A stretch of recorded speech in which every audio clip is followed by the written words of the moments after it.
After rebuilding my own life after age 50 and working with men for decades, I've seen what keeps us stuck and what actually sets us free. We often have to tear down the old things that are standing in our way before we can build something better. Here are 8 things you must destroy before you can rebuild your life, because you can't build something real on a foundation of lies, excuses, and outdated beliefs. 1. The relationship with your past self. You've got loyalty to a version of yourself that no longer serves you. The man who made those career choices 20 or 30 years ago, the man who got married young and thought he knew how relationships worked, the one who built a life based on what seemed safe or smart at the time, the version of you that once made perfect sense but no longer does. But here's what keeps you stuck. You keep trying to be the man he thought you were. You keep making decisions based on who you used to be, not who you're becoming. And you think, well, I spent 20 years building this career. I can't change now. Or I've always been the type of person who does things this way. This is the sunk cost fallacy in human form.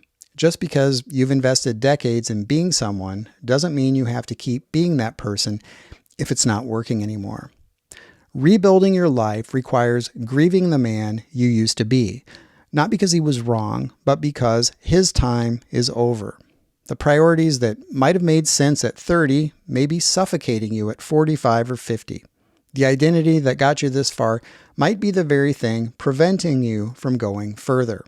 And you don't owe your past self anything except gratitude for getting you here. But you owe your future self the courage to let him go.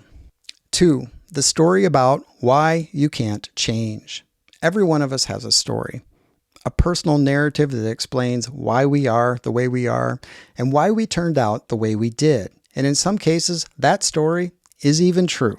Maybe it's about your childhood, your marriage, your job, or the way the world seems to have changed. Maybe you've been burned, betrayed, dismissed, or taken advantage of, and now you're left carrying the weight of it all. But here's where that story can quietly become a trap. When it stops being an explanation and starts becoming a permission slip to stay stuck. And if we're not careful, the story becomes an identity, and over time we start defending it instead of outgrowing it. And I've done this myself, getting so caught up in the reasons things were hard or unfair or didn't go my way that I didn't realize I was building my future around my past. I wasn't lying to myself, but I was definitely limiting myself. There's a point in every man's life where he has to decide, do I want to hold on to the story or do I want to build something better? Because you can't do both. The men who actually rebuild, who change, grow, reconnect with themselves, they aren't the ones who had the fewest setbacks. They're the ones who stopped letting their setbacks define what was still possible. Your story matters, but it's not your destination. It's the ground you're standing on. And you get to decide what you build on it next. 3. Your attachment to who you think you should be. This one cuts deep because it's not just about your own expectations. It's about all the voices you've internalized over the years. Your parents telling you what you should want, your culture defining success, your younger self making promises about the kind of person you'd become. The split between what you actually want and what you believe you're supposed to want is killing you slowly. You're living someone else's blueprint and wondering why it feels hollow. So maybe you're supposed to want the corner office, but you'd rather work with your hands. Maybe you're supposed to want to retire and play golf, but you'd rather start something new.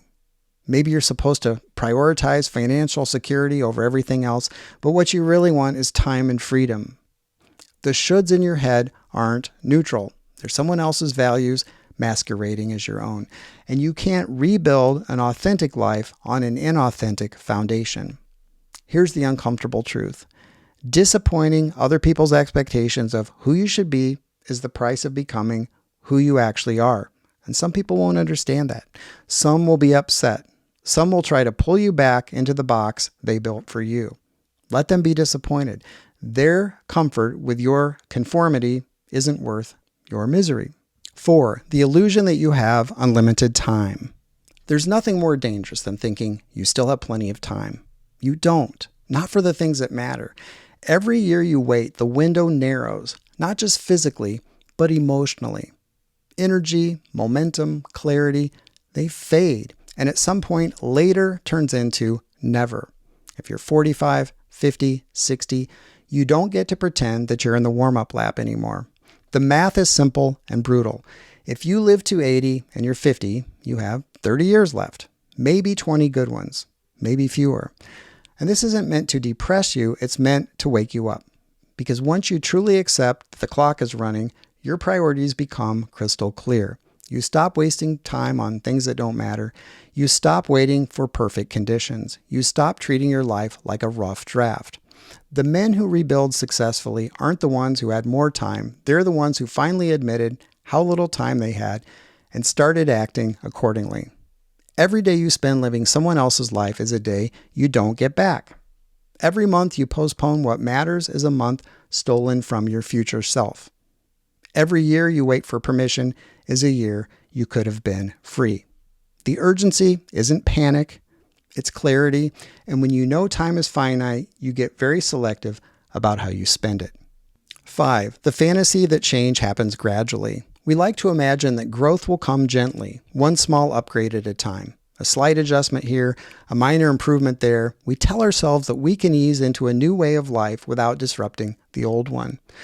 But that's not how real change usually works. Real change is usually disruptive. It breaks routines, ends relationships, shakes up identities.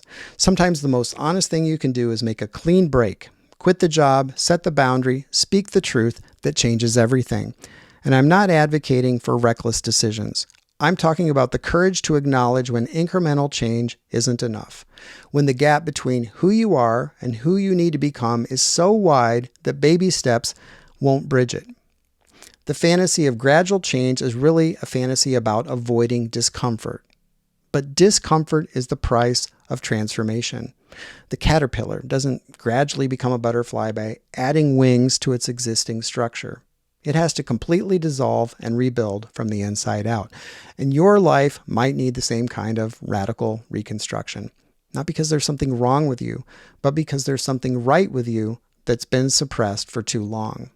And if this is hitting home, I'd really appreciate it if you'd take a second to like the video or subscribe if you haven't yet. It helps the channel reach more men who are serious about living authentically during their second half of life, as I like to call it. 6. The belief that the right hack will save you. You consume content like it's your job. Podcasts, books, video courses. You're always looking for the system, the framework, the productivity hack that will finally turn everything around.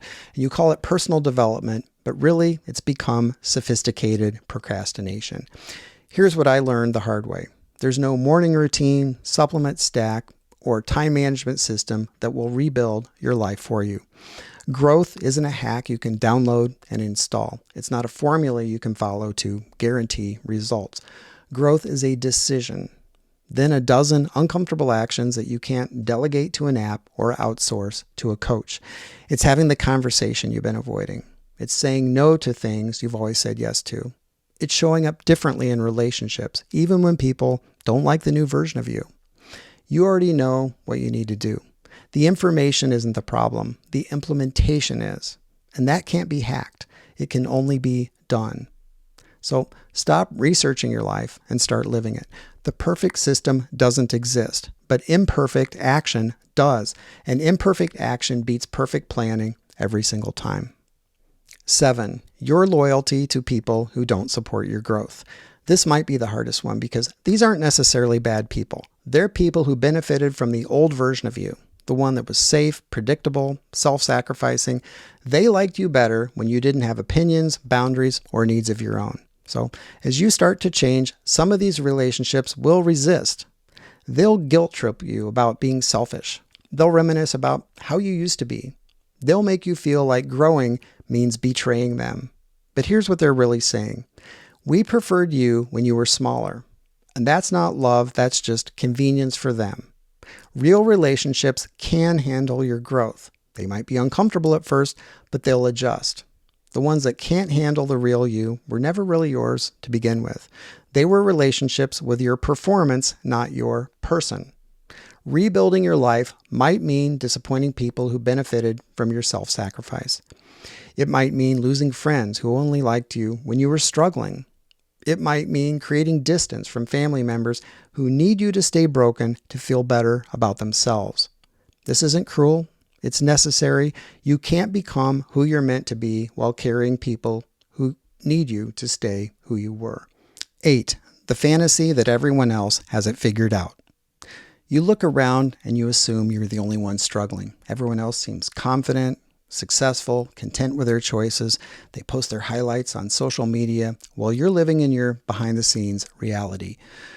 But after over 20 years of working as a psychiatrist with people from all walks of life, I promise you this. Everyone's struggling in their own way. Some are just quieter about it. The guy with what looks like the perfect marriage is having problems he's not talking about. The successful executive is questioning everything. The confident neighbor is dealing with anxiety and panic attacks he's never admitted to anyone. This comparison trap keeps you feeling worse about yourself and waiting to feel ready before you make changes. You think you need to have it all figured out before you start rebuilding. But nobody has it all figured out. Nobody feels completely ready. Nobody has all the answers before they begin. The men who rebuild their lives aren't the ones who had more clarity. They're the ones who started anyway. They're the ones who said, I don't know exactly where this leads, but I know where staying here leads, and I can't accept that anymore. Stop waiting to feel ready. Stop comparing your inner experiences to other people's outer presentation. Everything is not as it seems. Stop postponing your life until you're certain about the outcome. Rebuilding starts with accepting uncertainty and moving forward anyway, because the alternative, staying stuck in a life that doesn't fit, is the only real failure.